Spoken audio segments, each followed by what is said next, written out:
What's up, everyone? Welcome to Bilbrons and Dragons. I'm your host, Bilbron Bafflestone. So today we're having another episode of my Deep Dive series. Today looking at the spell Armor of Agathys. So this is a spell that I have really come to love in recent months. It was off of my radar at first because I was playing a Dowlock. I'm still playing a Dowlock. It's my highest level character right now, 13th level. And for most of my career, I didn't really worry too much about Armor of Agathys. I read it, seemed like a pretty cool spell, but I couldn't really fit it into my build. I only had 2 pack slots, and I was a ranged specialist with a low armor class and kind of, made my bones by having a defensive playstyle that kept me far away, that took a heavy advantage of cover and such. And I pretty much had my slot situation worked out. 1 slot for a summon, and then 1 slot that I just saved as a backup in case I needed to Dimension Door, or cast Wall of Stone to protect my allies, or recast my summon, or, I like to have a backup slot. So that was my 2 slots, definitely no room for Armor of Agathys. But then I made 11th level and I got a 3rd slot. And I found that I wasn't really using it that much. I'm pretty efficient with my slots. Usually the 1 slot for a summon is enough, and then I just needed 1 slot as a backup, and having 2 slots as a backup wasn't really doing me anything. So I started looking at spells that I could add that would take advantage of this 3rd slot. And I looked at a few offensive options like Synaptic Static and Rolathim Psychic Lance, but, I have a pretty strong cantrip game with Agonizing Blast and Repelling Blast, and so those didn't seem like very good options. I mean, the offense is a little bit better than my cantrips, but not that much better. And for a slot, I want more impact than a little bit better than a cantrip. So I started looking at Armor of Agathys, and I realized, wow, with a 5th level pack slot, it's a pretty good chunk of temporary hit points. 25 is a lot when you're looking at 99 hit points, which is what I think I had when I added it. More than 25% increase. I currently have 106, so I, still get a pretty big increase from adding 25 temporary hit points. And so I decided to add it, and it has been doing a lot of great work for me. It literally kept me from dying a couple of times. Once I was at 1 hit point, and if I didn't have Armor of Agathys up, I would have been dead. So it's been getting a lot of great impact for me, even though I'm just using it for the defenses, the temporary hit points. So I thought, wow, this is a cool spell. It's doing a lot for me, but I'm not even taking advantage of it fully. So I thought, wouldn't it be cool to make an entire build around Armor of Agathys? Which is what I did, and I've been playing this build for the last couple of months, I guess, and I've been having a ton of fun with it. So I do plan to present this build to you next week, I think, once I get back from GenCon, which I'm headed out for in a couple of days. Which, by the way, if you're also going to GenCon in Indianapolis, and you see me walking around in my Bilbrons and Dragons t-shirt, which I plan to be wearing, feel free to say hi, and maybe we'll have a drink or whatever, and it could be cool. But I'm really looking forward to it. I've never been to GenCon before, and it's been a minute since I've been to a gaming convention at all. By a minute, I mean like 20 or 30 years. So it'll be a good time. So I'll present you the build after GenCon. But before that, I did want to do a deep dive into Armor of Agathys and talk about what a cool spell it is, and point out a few ways that you should leverage it, a couple of tactical considerations that you need to keep in mind when you are trying to deploy it, and we'll talk about all of the ways that you can combo it, and that way you can get them all in one place and brainstorm your idea for your Armor of Agathys based character. In any case, without further ado, let's jump in and break down Armor of Agathys. So I put the description on the screen so we can read it. Armor of Agathys is a 1st level abjuration with a casting time of 1 action, range of self, components verbal somatic material, and the material is just a cup of water, so you can cast this through a focus, and it has a duration of 1 hour. A protective magical force surrounds you, manifesting as a spectral frost that covers you and your gear. You gain 5 temporary hit points for the duration. If a creature hits you with a melee attack while you have these hit points, the creature takes 5 cold damage. At higher levels, when you cast this spell using a spell slot of 2nd level or higher, both the temporary hit points and the cold damage increase by 5 for each slot level above the 1st. So this has got some pretty great offensive and defensive capabilities rolled up into one. It provides temporary hit points, and it does retaliation damage. Personally, I find that to be a very fun concept. Armor of Agathys seems really cool on first glance, and I think it's a great spell to build around. And like I said, I use it as an afterthought on my 13th level Dowlock, and it's still pretty solid, even though he's not at all built around Armor of Agathys. So it is a one-action cast, which can be problematic because in combat we need to watch our action economy. But it does have a 1 hour duration, so it can often be precast. And to be perfectly honest, I found that I can precast this thing 80 to 90% of the time. Usually we have a sense of when trouble's brewing, and when I haven't had a chance to precast it, I often just don't cast it. It's fine. I just end up saving that spell slot, and it's tough to find enough spell slots to keep Armor of Agathys going, so I personally haven't found the fact that it's a one-action cast to be particularly debilitating.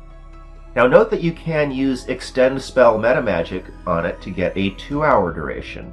And that's pretty interesting if you're casting this with pack slots, because remember that you get pack slots back on a short rest. So if you can extend Armor of Agathys to 2 hours, you can then take a short rest and get your slot back and have Armor of Agathys basically rolling for another hour for free. So I have definitely been able to take advantage of that. And be aware that if you have Catnap or Sanctuary Vessel, both of which will get you a short rest on only 10 minutes, then you can do that without even having to use Extend Spell. So again, I've found that the 1 hour duration has not been problematic, and in fact has been able to be leveraged to significant advantage, where I basically get the effects of Armor of Agathys and I get the slot back as well. Now, admittedly, Armor of Agathys is unimpressive at first level, when you only get 5 temporary hit points and 5 retaliation cold damage. However, it has one of the best upcast effects in 5th edition, in my opinion. An additional 5 temporary hit points per level is significant. Again, not as good for a range build like my character, as you don't get to really take advantage of the retaliation damage all that often, but sometimes, I do get attacked sometimes. I'm not always in total control. And the temporary hit points are a good defense even against ranged attacks, where we're talking about a 25 to 30% bump in hit points. That is super solid as far as I'm concerned. However, it's the fact that the retaliation damage remains unchanged as your temporary hit points diminish that makes it elite. That is just a crazy good force multiplier, because it opens up combos that extend iterations of high damage output. When you cast this thing at about 3rd level, I would say, is the sweet spot where it really starts becoming effective, but eventually Warlocks get 5th level pack slots, and full casters get higher than 5th level slots. So when you can cast this thing at 5th or 6th level, and it's pumping out 25 to 30 points of damage with each retaliation iteration, that can add up when it also comes with 25 to 30 temporary hit points. That can take some time to diminish, especially if we're, comboing it with other abilities that will reduce the damage and extend the spell.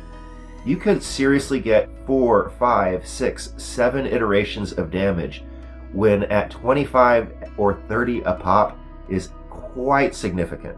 Keep in mind that higher CR enemies often increase their DPR via multi-attack. It's pretty rare that they just stack damage onto a single attack, which does happen. I mean, there are some creatures out there with massive damage on single attacks, but a lot of the time it's moderate damage through lots of attacks, and so Armor of Agathys is going to proc retaliation damage multiple times before the temporary hit points expire. And as a reminder, the damage automatically procs with no saving throw. It's good against legendary resist, it's good against anybody. 25 damage to a single target is like 7d6. No save. That is impressive. And while it is cold damage, and cold damage is fairly unreliable, about 15% of creatures in 5th edition are either resistant or immune, that's also not horrible. Even if they're resistant, remember that there is no save or anything against the damage, so it's still going to add up. And you can use Metamagic Transmuted spell to switch it to thunder damage. That has only 3.1% of creatures in 5th edition resistant or immune. And I'll admit that I do have that capability on my current character that's built around Armor of Agathys, but I rarely use it, and it's not really ever been a regret of mine. I feel like cold damage is pretty good, but having the ability to transmute it to thunder damage in my back pocket is pretty nice. Now, the fact that it's cold damage does open up a white dragon sorcerer being able to combo in a little bit of extra damage to Armor of Agathys. Now, as I read it, it's on the first hit only, but talk to your DM. I've seen interpretations out there where it's the first hit on every turn, in which case, yeah, it's a lot better, and, you know, it could be cool. And it's not like dragon sorcerers are all that amazing, so if you are built around Armor of Agathys and you want to be a white dragon sorcerer and you want to do a little bit of extra damage with it, talk to your DM. He might be cool with it. You know, rule of cool and all that. So one thing to keep in mind when you are putting together an Armor of Agathys build is to remember that Armor of Agathys makes us prickly. It has the negative effect of discouraging melee enemies from attacking us. And so when you're putting the build together, it's going to be tactically helpful to include incentives to attack us and not just ignore us and attack our allies. For example, having a high damage output is, in my opinion, one of the best ways of attracting a lot of enemy attention. So if you're a marshal pumping out Great Weapon Master or some such, that can do it. Or you can have Spirit Guardians, which can do a lot of damage and be quite debilitating to enemies, so they're going to want to try and bring that down.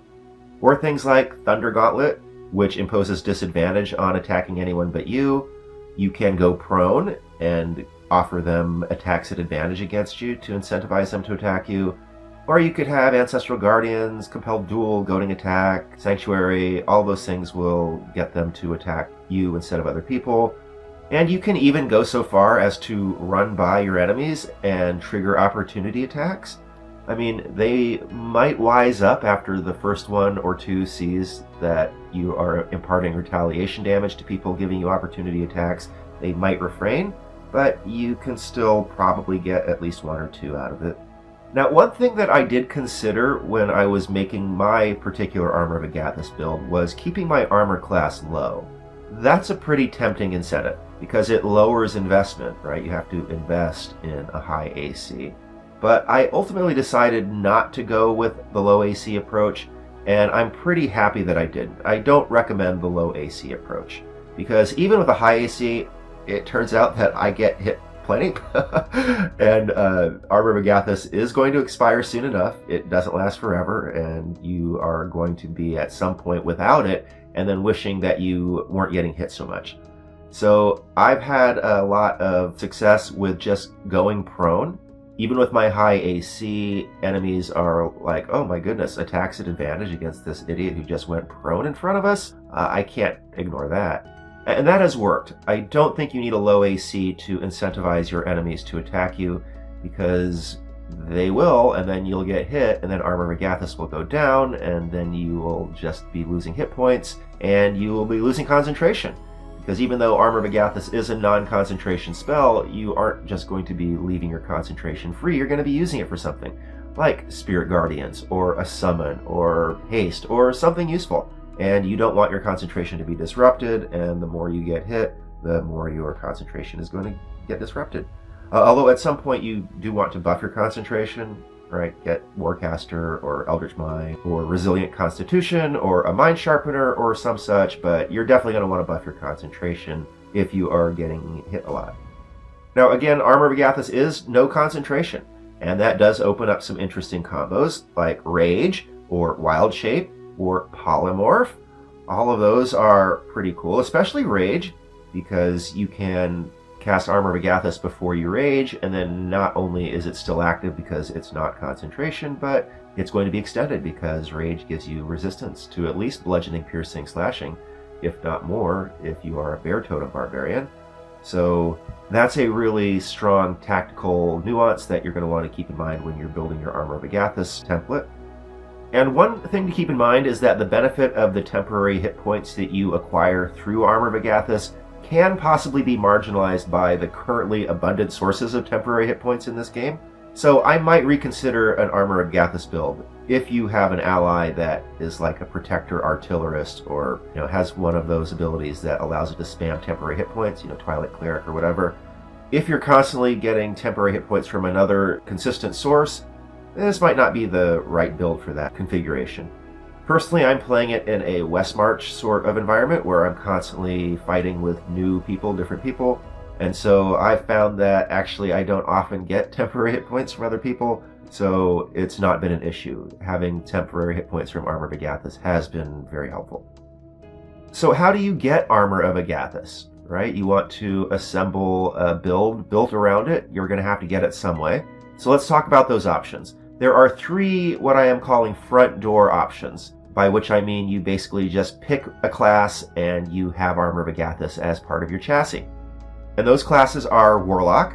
Every Warlock has access to Armor of Agathys. It's just a first level spell. But keep in mind the fact that you only have 2 pack slots for most of your career up until 11th level. Blade Pact, I think, is an obvious fit for Armor of Agathys and worth a pack slot for them, even in Tier 2 when you have only the 2 slots, because that can be like their one spell that they cast in every combat, and then they go to work with their weapon, taking advantage of all of their cool invocations and all of that. If you're not Blade Pact, or if you are a ranged Blade Pact, then I wouldn't think that Armor of Agathys is a great option for you when you have only the 2 pack slots. Just my opinion. But as I said, I think it's a really good option when you have 3 pack slots. Again, I generally cast it on my Tier 3 Dowlock, even as a ranged specialist, just because I'm so efficient with my slots that I don't really need 3 in combat. Casting 1 for Armor of Agathys, 1 for my summon, and 1 for a backup is sufficient. And I have all of those opportunities to extend it with Sanctuary Vessel and Catnap and Meta Magic. So Armor of Agathys is unsurprisingly a good option for Warlocks, the class for which the spell was created. However, you can also get Armor of Agathys as a Clockwork Soul Sorcerer, and I think that is a great class to leverage Armor of Agathys because it has the best spell slot situation. It's a full caster, it's going to get a full slate of spell slots all the way up to 9th level, and sorcerers have access to meta magic, so they can cast Extend spell or Transmute spell, both of which combo wonderfully with Armor of Agathys. So definitely strongly consider Clockwork Soul Sorcerer when you are creating your Armor of Agathys build. And the other one you might want to consider is the Conquest Paladin. Conquest Paladins have access to it, and even though they are only half casters and get half caster spell slots, and they're going to want to smite plenty, you can still make good use of Armor of Agathys as a Conquest Paladin. They do get enough slots, they're going to be in melee a lot, and they have Find Steed, which can share spells and can share Armor of Agathys. So if you're sharing Armor of Agathys with your steed, that in itself makes it pretty amazing and insane, even if you don't get full caster slots. So I like Armor of Agathys on all 3 of these front door options of Warlock, Clockwork Soul Sorcerer, or Conquest Paladin. However, there are some good backdoor options that you can use to get access to Armor of Agathys. The simplest being Mark of Warding Dwarf. Just take Mark of Warding Dwarf as your race, and you are going to get Armor of Agathys added to any class without having to dip. That, I think, is pretty awesome. Races are pretty stacked in 5th edition. Choosing one race over another is never a huge drop-off. And Mark of Warding Dwarf comes with a lot of other cool stuff.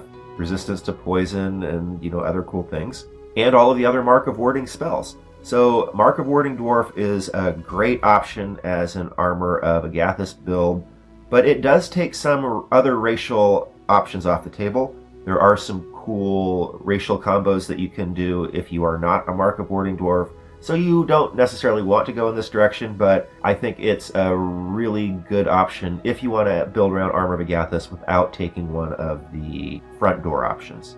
You could also dip.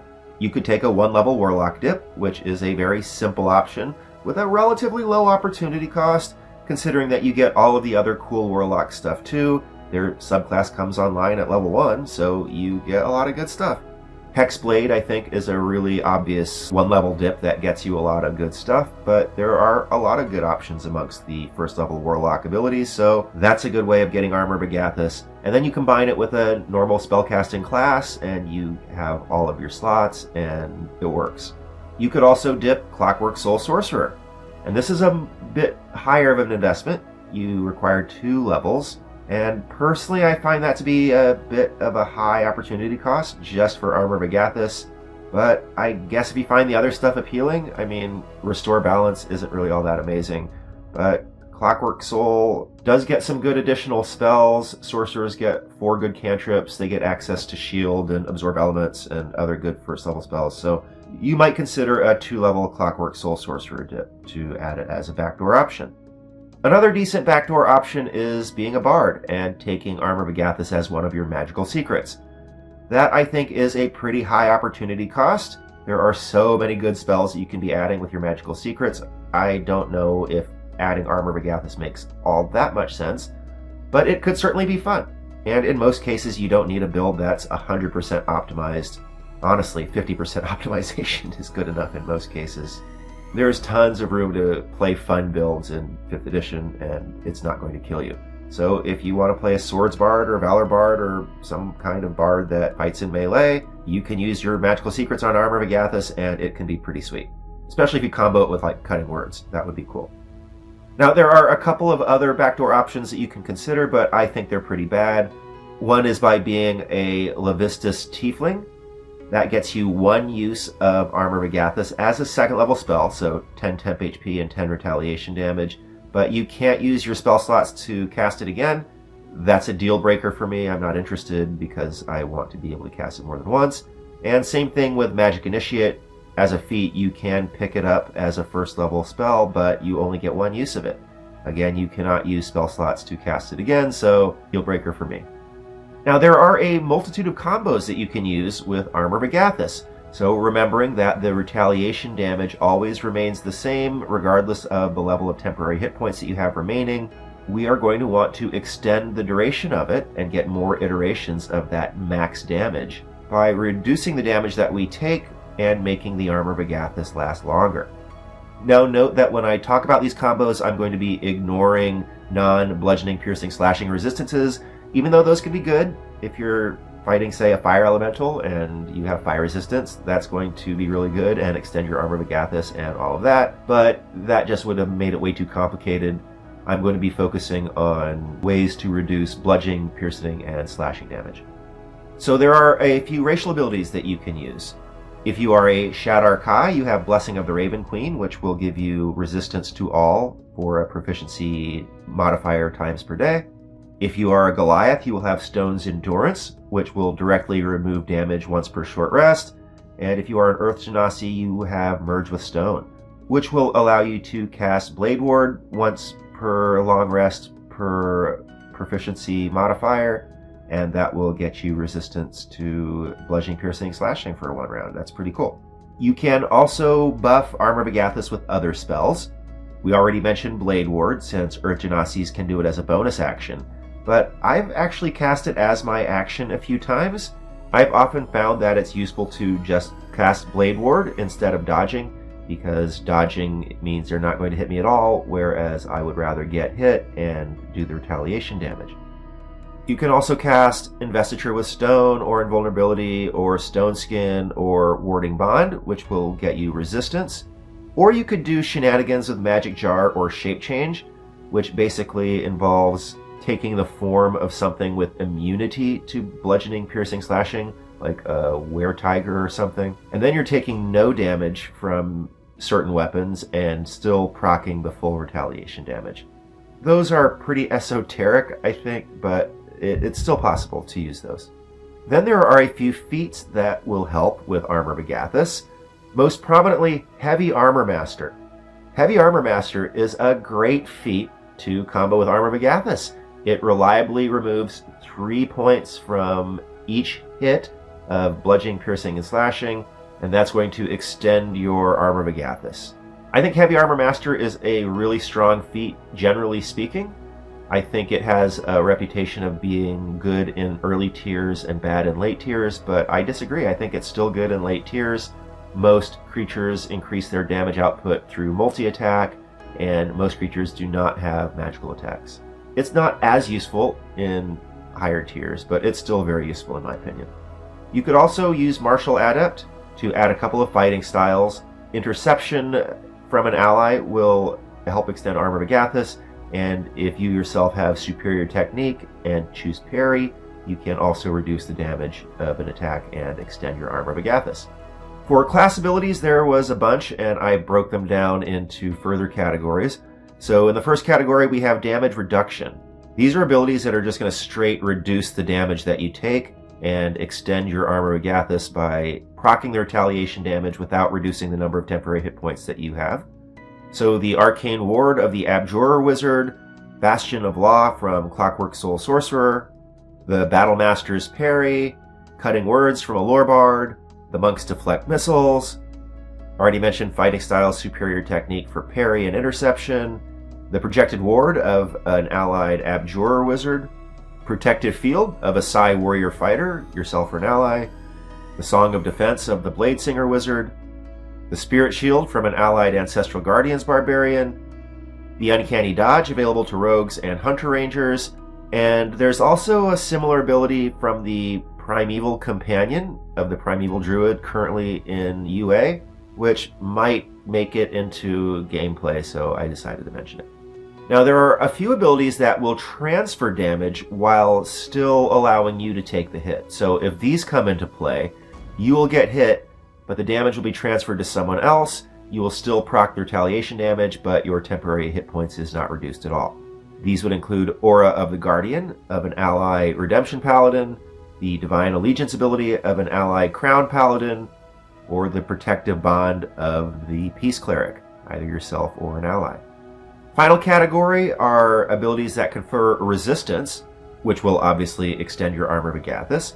These would include the Ancestral Protectors of an allied Ancients Paladin, Elemental Gift of the Dao Genie Patron, which gives you bludgeoning resistance, Emissary of Redemption of the Redemption Paladin, and Exalted Champion of the Crown Paladin will both get you resistance, Fiendish Resilience of the Fiend Warlock, Invincible Conqueror of the Conquest Paladin, Perfected Bond of the Drake Warden Ranger.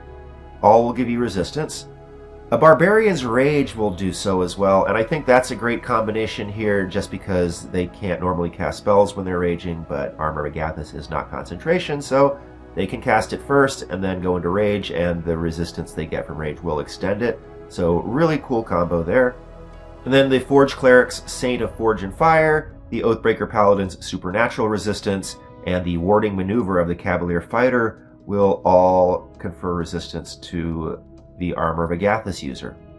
Finally, I wanted to call out a few things that your allies can do. I've already mentioned all of these, but I just wanted to mention them again in a separate category because you can set things up in your party to take advantage of your Armor of Agathys. Even in a Westmarch setting, I have some friends that are putting together like a little 3-man combo where one guy has Armor of Agathys and one guy has Bastion of Law and another person has something else that's going to help combo into it. But when you are assembling your party and you notice that some of your party members have these things, you might think, oh, this might be a good opportunity to roll out an Armor of Agathys build. So these would include the Ancestral Protectors of allied Ancient Paladins, Aura of the Guardian from allied Redemption Paladins, Bastion of Law from allied Clockwork Soul Sorcerers, Cutting Words of Lore Bards, Divine Allegiance of Crown Paladins, Fighting Style Interception of an allied Fighter, Paladin, or someone with Martial Adept, Projected Ward of the Abjurer Wizard, the Peace Cleric's Protective Bond, the Psy Warrior's Protective Field, anyone that can cast Warding Bond, and the Cavalier's Warding Maneuver. So that's it. That's my breakdown of Armor of Agathys. a really cool spell that I honestly think is worth creating a whole build around, because if you deploy it correctly, it can be mad fun. And I say this with experience. I've actually created a build built around Armor of Agathys. I've been playing it for the last couple of months. I'm already at 7th level, almost 8th level. By the time you watch this, I should be at 8th level. And so I've play tested it. It is a lot of fun to build around Armor of Agathys, and I look forward to sharing this build with you in my next video, or maybe 2 videos from now, when I get back from GenCon. So thanks so much for watching. Let me know what you think in the comments below. This has been Bill Bronze and Dragons. I'm your host, Bill Bron Bafflestone. See you next time.